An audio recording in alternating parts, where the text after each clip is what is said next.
Il-paċi ma'kom.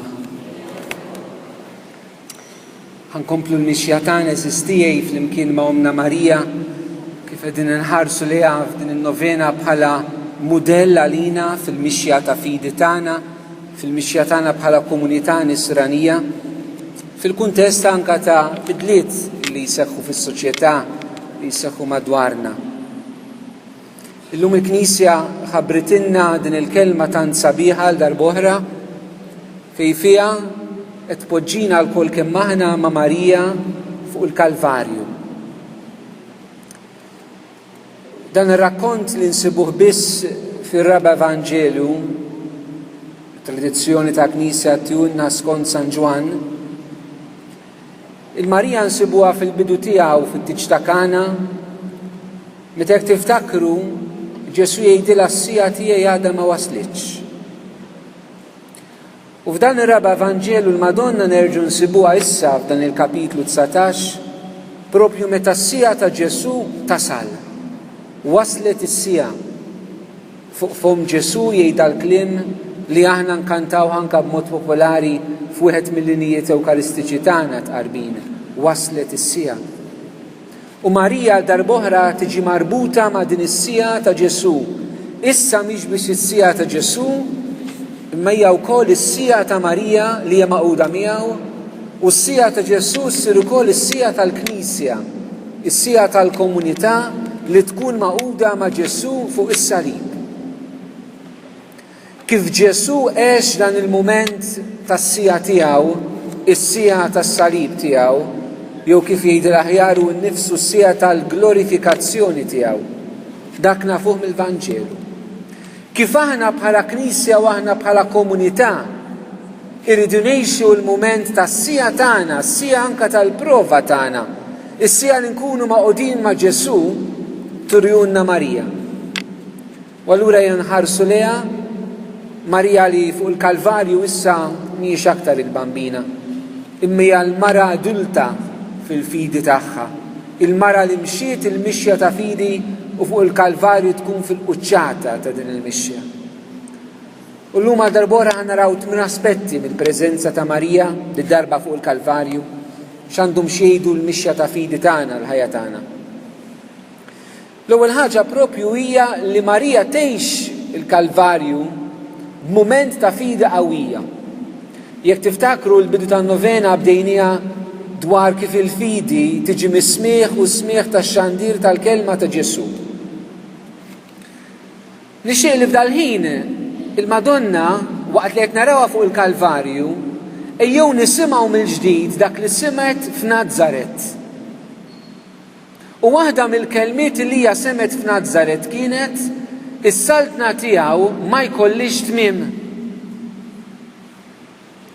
Marija dil-kelma żammita f'qalba u immaġinawha qed terġa' tisma' lil Gabriel jgħidilha dil-kelma f'qalba propju meta l-Ġesu qed tarah qed jasal fit-tmiem tiegħu. Din il-weda li Alla għamel donnu fuq is-salib mhijiex isseħħ. Marija tara bil-maqlub ta' dak li tgħid il-kelma tal-Alla liha. Is-saltna tiegħu ma jkollix tmiem u Marija tara lil dan li kellu jieħu tron ta' David missieru qed jasal fit-tmiem. U Marija tagħżel li mhux temmen dak li qed tara, imma temmen dak li mhix qed tara.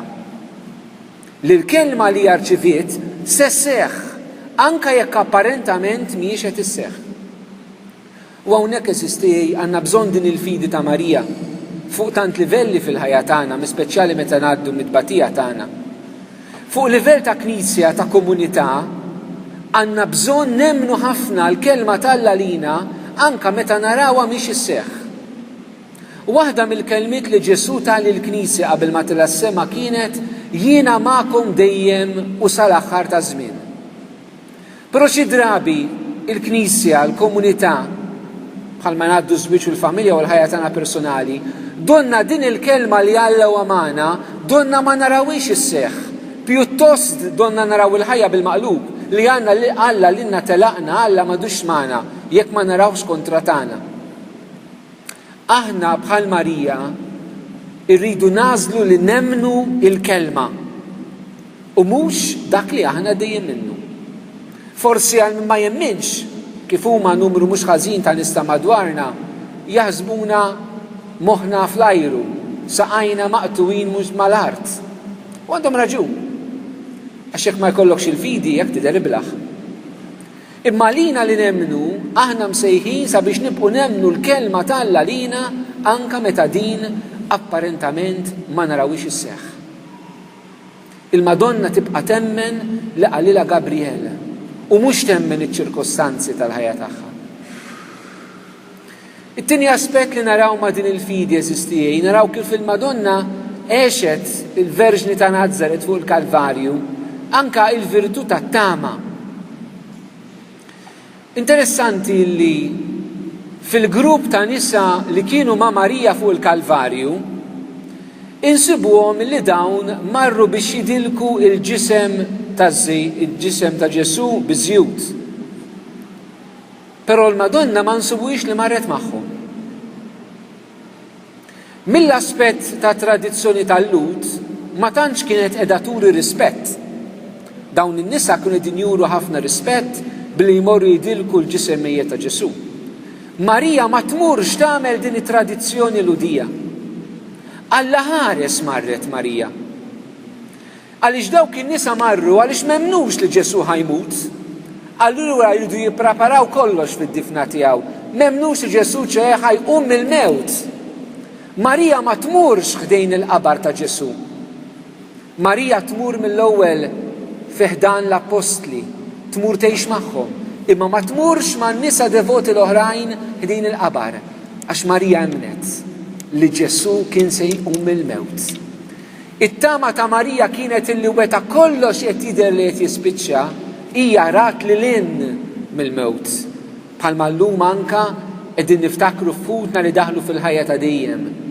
Ma dik il-lista twila illi smajna fil-Bit tal-Qudiesa, xi darba ħajkun hemm ismek u xi darba ħajkun hemm ismi. Nittamaw għall-inqas li jiftakru fina u jitolbu għalina. Però sistijaj aħna rridu bħal Marija jkunna din it-tama. Id-dinja tal-lum li warbet tant il-Alla m'għandix risposta dwar il-mewt. Il-mewt donna saret it-tmiem ta' kollox. U għall-inqas diskors li nitkellmu dwaru. Għandna kultura ta' mewt kif kien jgħid Ġwanni Pawlu t-tieni u l-mewt naħbuha. Ma nitkellmux dwar għaliex. Għaliex li lin minn Alla, ir-realtà tal-mewt ma nsibux soluzzjoni għaliha, ma nsibux mod kif ngħixuha fil-ħajja tagħna bħala bnedmin. Naruha il-falliment ta' kollox, it-tmiem ta' kollox. Marija ma tmurx lejn il-qabar għax il-Madonna temmen li Ġesu se joħroġ minn dak il-qabar. U din hija sfida anke lina wkoll eżistijej. Jekk fil-ħajja tagħkom, jekk fil-ħajja tal-Knisja, xi kultant ikonna t-toma il l-affarijiet donhom qegħdin jispiċċaw. Aħna rridu naraw lil hinn minn dan kollu. Ma rridux naqirdu, rridu nemmnu u nittamaw nistennew il-qawmien li l-mulej jrid jagħmel fil-ħajja tagħna, fil-Knisja, fil-komunità tagħna. It-tielet aspett li Marija fuq il-Kalvarju turina huwa l-virtù tal-imħabba. Il-Vanġelu ta' San Ġwan, l-istess Vanġelu li qed nimmeditaw fuq illum f'dal-qari, vers tanza biħtijaw kapitlu 3 vers 16 jidinna Alla hekk ħabb id-dinja li tal-ibnu l-waħdini biex kull min jemmen fih ma jintilifx ma jkollu l-ħajja ta' dejjem. Dak li l-Vanġelu jgħidilna dwar Alla l-Missier nistgħu ngħiduh dwar Marija. Marija lilna tant ħabbna li tatna l-liben waħdini tagħha sabiex aħna li nemmnu fih ma nintilfux ma jkollna l-ħajja ta' dejjem. Marija fuq is-salib il-Ġesu ma żommux milli jmur għal passjoni. U dan batta mħabba lejk u lejja. Min minkom hawnhekk ommijiet u missirijiet taraw il-ulietkom sejrin għad-batija u ma tippruvawx iżommuhom. Il-Madonna m'għamlet xejn biex iżomm lil Ġesu milli jmur fuq is-salib. Xejn. Ma nsibuhiex tajjat għal dawk li għajtu salbu ibni innoċenti. Ma nsibuhiex iżomm is-soldati milli jsalbu l-Ġesu, milli jxajturlu ħwejġu bil-ġrieħi kollu li kellu. Xejn. U dan biss batta mħabba lejna. Għaliex maquda ħaġa waħda mal-missier hija offriet il-bina Ġesu għas-salvazzjoni tagħna. Meta nħarsu leha ejjew napprezzaw kemm Marija tħobbna eżistijej. Fil-verità, mhux tant għaliex tidħol għalina biex naqalgħu xi grazzja, imma tant għaliex tatna lil-bina Ġesu fuq is-salib kif tawilna l-missier. Ir-raba aspett li Marija eżistijej tista' tkun mudell għalina fuq il-Kalvarju fis-salib hija id-tbatija l-Madonna bil-maqlub ta' dak li ħafna drabi jiġri lilna aħna tbatija x'tagħmel talaqna fina nfusna. Nibdew nitħassru lil nfusna, nibdew naraw minn xi aħna għaddejjin, nibdew ingorru għaliex ma jistħoqilniex li qed ngħaddu minn dan kollu, ngħidu li Alla mhuwiex ġust illi aħna li mmorru l-Knisja inbatu u dawk li ma jmorrux donnom kollox jiġihom tajjeb. Alla donnu mhux ġust li l-kanser laqat li jiena li mmur quddis kuljum u min jidha Alla jbierek isu m'għandu xejn. Aħna tbatija talaqna fina nfusna, nitħassru ħajjitna u nibku xortina. Il-Madonna le. Marija fuq il-Kalvarju id-tbatija fiha tiskopri vokazzjoni ġdida li ssir mhux biss ta' Ġesu imma tal-umanità kollha. Flok talaqa is-sofferenza l-Madonna tiftaħa l-oħrajn. U kemm nixtieqkom eżistijej, anke f'dil komunità nisranija fl-Isla. Il-momenti ta' tbatija li ngħaddu minnhom bħala komunità, bħala familja, b'mod individwali, flok jalquna fina nfusna, irridu nsibu fihom kelma ta' Alla biex ninfetħu għad-tbatija ta' ħadd ieħor. Jiġini f'moħħi wieħed minn ħuti kapuċini qaddisin, il-kol ta' fuq San Piju tal-Pjagi, li fit-tbatija tiegħu flok qatt jibki xortih bena sutara l-morda. Bniedem li s-sofferenza fetħitu għall-oħrajn.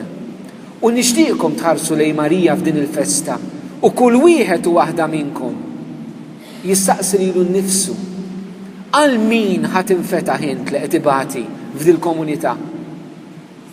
Jew dil-festa ħadd tiġi biex tuħu pjaċir inti. Però mhux ninfetħu ta' darba fis-sena għaliex waħda mill-affarijiet li qed teqret il-komunità nisranija f'Malta li ħafna attivitajiet tagħna huma tal-okkażjoni. Ġi ċentinarju u għamilna xi ħaġa, mietet u spiċċat miegħu. Ġiet festa għamilna xi ħaġa, mietet u spiċċat miegħu. Maħniex se nieħdu r-ruħ fil-Knisja b'dil attitudni. Għaliex m'hemm sejħa wara dan kollu? Hija tal-okkażjoni u nifqu biha biex ngħidu għamilna xi ħaġa favur l-oħrajn f'din l-okkażjoni. Imma m'hemmx kontinwità matul is-sena. Il-Madonna ma ħarġitx ta' hero fuq il-Kalvarju u daqshekk, imma baqgħet kostanti li baqgħet miftuħa għall-oħrajn.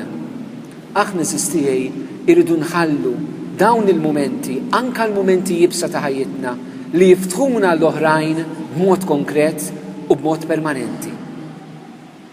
Il-ħames aspett li naraw eżistijej fil-preżenza ta' Marija fuq il-Kalvarju. Il-Madonna ma nsibuha ma tgħid l-ebda kelma. 30 ilu kontemplajnija meta Ġesu baqa' fit-tempju u hemmhekk azzardat qaltlu ibni għaliex għamiltilna hekk. Issa fuq is-salib ma tgħidlux ibni għaliex qed tagħmilli hekk. It-talima ħaditha. Meta Ġesu qalilha ma tafx li għandi nkun fid-dar ta' missieri? Issa Marija l-Ġesu tħallih fid-dar tal-missier, fir-rieda tal-missier fuq is-salib. Marija tiskot. Taħsbux li skit tal-Madonna fuq il-Kalvarju kien skit faċli. Timmaġinawha intom bil-qalb ta' sikta u tisma' s-soldati u l-lut iżebilħu l-Ġesu u jitiskot. Is-skiet tal-Marija kien intensità ta' sofferenza għaliex meta inti tiskot fid-tbatija tbati iktar. Però propju dak is-skiet li jkabrek fl-imħabba. U forsi Marija tittallimna dan fil-ħajja tagħna. Il-bżonn li aħna nisktu fil-mumenti jibsa tal-ħajja. Xi drabi meta tbati trid tgħid lil kulħadd minn xi inti għaddej.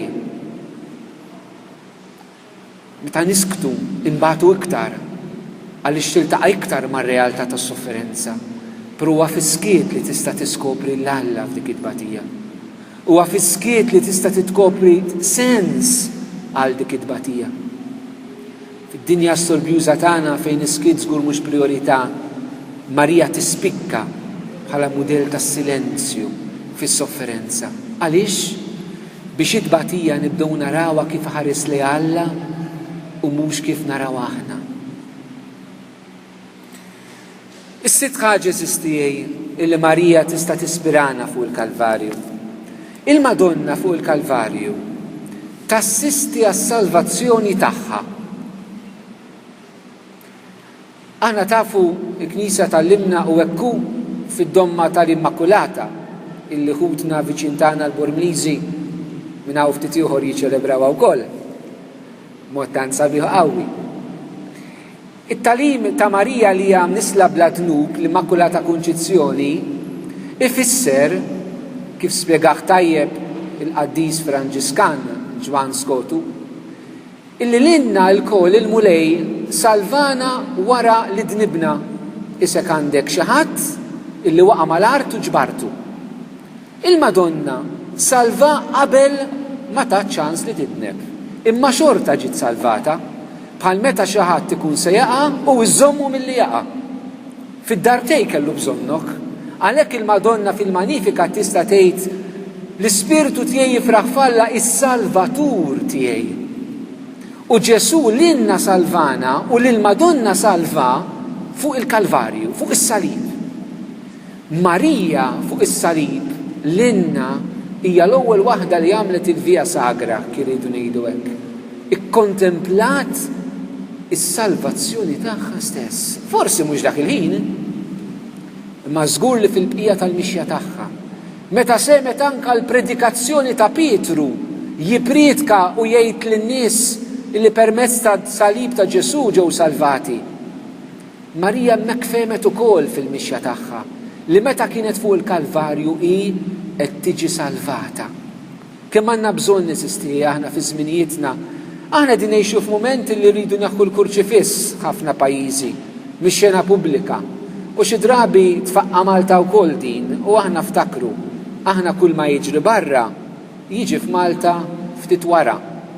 U llum il-ġurnata qed jiġi ħafna malajr wara. Ħafna malajr. U anke din l-ixxu Marija għandha x'tgħidilna dwarha. Marija tħares lejn il-kurċifiss li jbina msallab u fih tara fil-bżonn li hija għandha ta' Alla li jsalva u s-sinjal vera tal-imħabba. Forsi d-dinja tagħna titwara bil-kurċifiss mhux tant għaliex temmen fir-rispett lejn reliġjonijiet differenti, imma għaliex ma temminx li għandha bżonn xi ħadd li jsalva u ma temminx x'inhi l-imħabba vera li urina Ġesu. Marija turina sistijej il-bżonn li aħna nikkontemplaw ta' spiss il-qaddisin biex kibru fl-imħabba tal-Alla u tal-proxmu kienu minn tal-ewwel jikkontemplaw ta' spiss il-Via Sagra, il-Ġesu imsallab. Ejjew nħallu anke l-Marija tispirana f'dan. San Ġorġ Preka, il-kurċifiss kien sejjaħlu l-ktieb il-kbir. Dan kien il-ktieb li Marija talbet. Il-Madonna ma kellix il-Vanġelu miktub tafux. Ma kellix. Għax il-Vanġelu hu Ġesu nnifsu. Ma kellix għalfejn taqra r-rakkonti tal-passjoni għaliex ixithom mal-mulej u baqgħu fil-qalb tagħha. Ejjew anke aħna żistijej inħallu din l-attitudni ta' Marija li tikkontempla d-batija ta' Ġesu għas-salvazzjoni tagħha, niftakru f'ta' spiss Ġesu x'għamel għalina. Ħafna drabi eżistijej għad sibtu lilkom infuskom tiddejqu tmorru tqerru għaliex ħadd erru dak li qerrejtu l-aħħar darba u issa probabbli tafu ħadd terġa' tqerru fuq qera li jmiss. Xi drabi dak li jonqosna sistijej hija l-konvinzjoni tal-imħabba. Il-mulej ħabna meta ħafrinna, iħobbna meta qed jafrinna u jerġa' jħobbna. Iktar ma nħallu l-ħarsa tagħna fuq msallab u mhux fuq id-nubit tagħna. Iktar nistgħu nersqu lejn il-qrar u iktar nistgħu nsibu l-forza u l-qawwa biex aħna l-mulej ma noffenduhx bid-dnub tagħna. Għaliex Ġesu ħallas prezz għalina. Alla d-dnub tagħna ma ħadux lightly, ma qallinniex u għajja issu ma ġara xejn, le. Id-dnub tagħna fisser ħafna l-Alla. Ġesu mitalina lek u Marija dan tafu sew għaliex exitu fuq is-salib. Il-Madonna titwassanna biex nifmu li Ġesu ħallas il-prezz għad-dnub tagħna. Is-seba' aspett eżistijej illi Marija tallimna bil-preżenza tagħha fuq is-salib. L-tbatija tagħha kellha valur. Aħna eżistijej is-soċjetà tagħna id-tbatija ma tantx għandha valur għaliha. Tantu hekk għalkemm għalissa mhux iberraq f'pajjiżna ma jibda jberraq ma jdumx ħafna. Illum id-tbatija tal-anzjani jew ta' min wasal biex imut għax m'għandha l-ebda valur, irridu noqtluhom aħna b'dik li nsejħula l-awtenasja u biex jitqubina jgħidulna li hija mewt b'dinjetà u biex jingannawna iktar jgħidulna li għandna dritt għaliha u mbagħad biex jadduna aktar biżmien jgħidulna dan hu dritt ċivili. Flok jgħidulna dan util. Għaliex meta d-batija titlef il-valur tagħha eżisti fis-soċjetà tagħna, kull min ibati warbu. U aħna għandna l-bidu u tmiem tal-ħajja fejn hemm id-batija qegħdin inwarbu bil-qtil, bl-abort u bl-awtenasja. Aħna l-insara fl-imkien ma' Marija u anka din il-festa eżisti. Tittejna niskopru mill-ġdid li s-sofferenza f'ħajjitna għandha valur meta hija maquda ma' Ġesu, anke jekk dan mhux dejjem nifhmuh tafux. Però turina Marija li jekk aħna ninaqdu ma' Ġesu fl-imħabba fid-tbatija tagħna, allura eżistijej id-tbatija tagħna għandha sens. Is-sens li kellha tbatija ta' Ġesu. Illi tkun sinjal ta' mħabba l-oħrajn, illi tbatija fl-imkien mat-talb għandhom il-qawwa li kif Ġesu mis-salib jagħtina l-Ispirtu Santu. Il-Vanġelu ta' San Ġwan ma jgħidilniex li Ġesu miet fuq is-salib. Jgħidilna li Ġesu rat ruħu ta' l-Ispirtu tiegħu, l-Ispirtu tal-Alla. Id-tbatija maquda ma' Ġesu hija għajn ta' qotja tal-Ispirtu Santu. Għalhekk tant qaddisin eżistijej li ġraw tant konverżjonijiet madwarhom kienu kollha nies li batew. Kudu l-San Ġorġ, pulmun wieħed, Padre Pio bata tant, Giovanni Paolo Tini bata tant. Madwar dawn in-nies seħħew mirakli u konverżjonijiet kbar. Għaliex dawn huma l-mirakli li għamel l-Ispirtu Santu li jingħata minn fuq is-salib. Imma dan huwa sigriet li n-nies ta' Alla biss jifhmu, d-dinja ta' barra ma tifhmux. Il-gwaj tagħna li aħna din nittieħdu minn hemm barra. U allura anke aħna l-insara qed naraw li tbatija tagħni bla sens. Marija trid turina li faqda ma' Ġesu msallab, id-tbatija ssir għajn, issir sagrament li minnu jingħataw il-grazzi ta' Alla. L-aħħar ħaġa sistijiet minn ħaġa ħalli nżommu n-numru 8 għall-bambina tagħna li Marija fuq il-Kalvarju tallimna. Marija da ma' Ġesu fis-sija tal-prova tiegħu fid-tbatija tiegħu. Ftakru Ġesu għalinna illi minn dak li għaddaw ħanaddu aħna.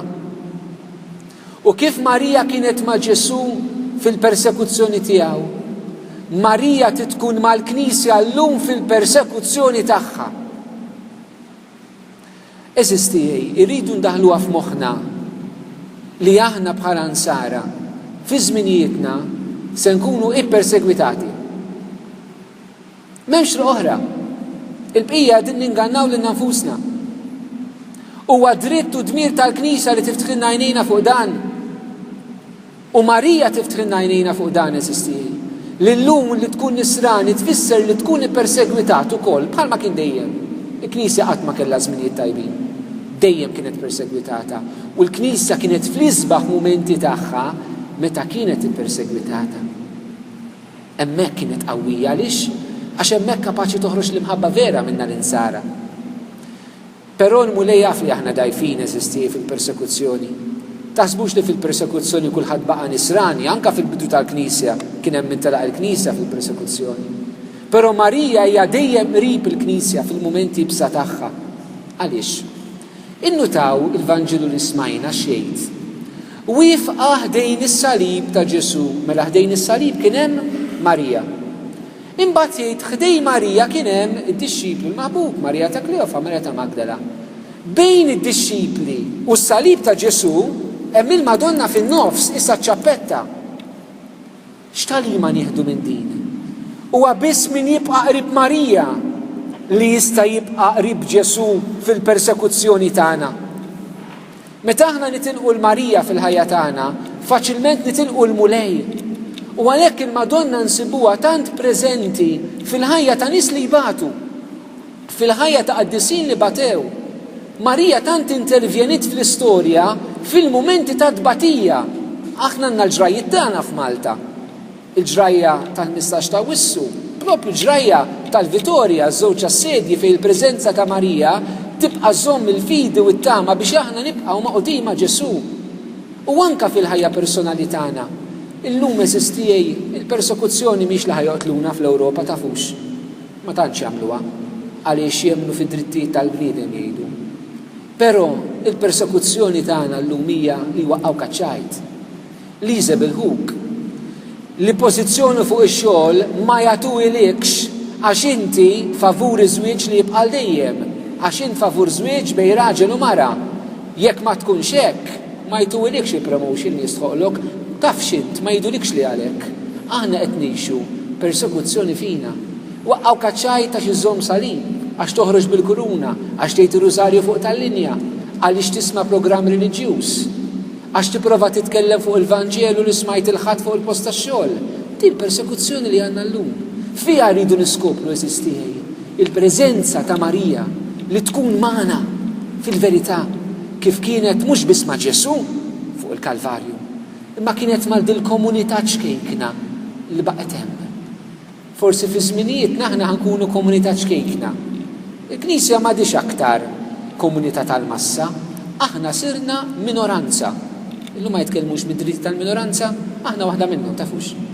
Il-Knisja hija minoranza. Kif kienet fuq il-Kalvarju, kienet minoranza, ma l-Madonna kienet hemm, parti minn din minoranza, u min baqa' magħha, baqa' ma' Ġesu. Ejjew eżistin ħallu dil-festa fil-persekuzzjoni tagħna torbotna ma' Marija biex nibqgħu ma' Ġesu ħalli niċċelebraw l-imħabba tiegħu għalina u nkunu xhieda tal-imħabba ta' Ġesu fi żminijietna għall-oħrajn.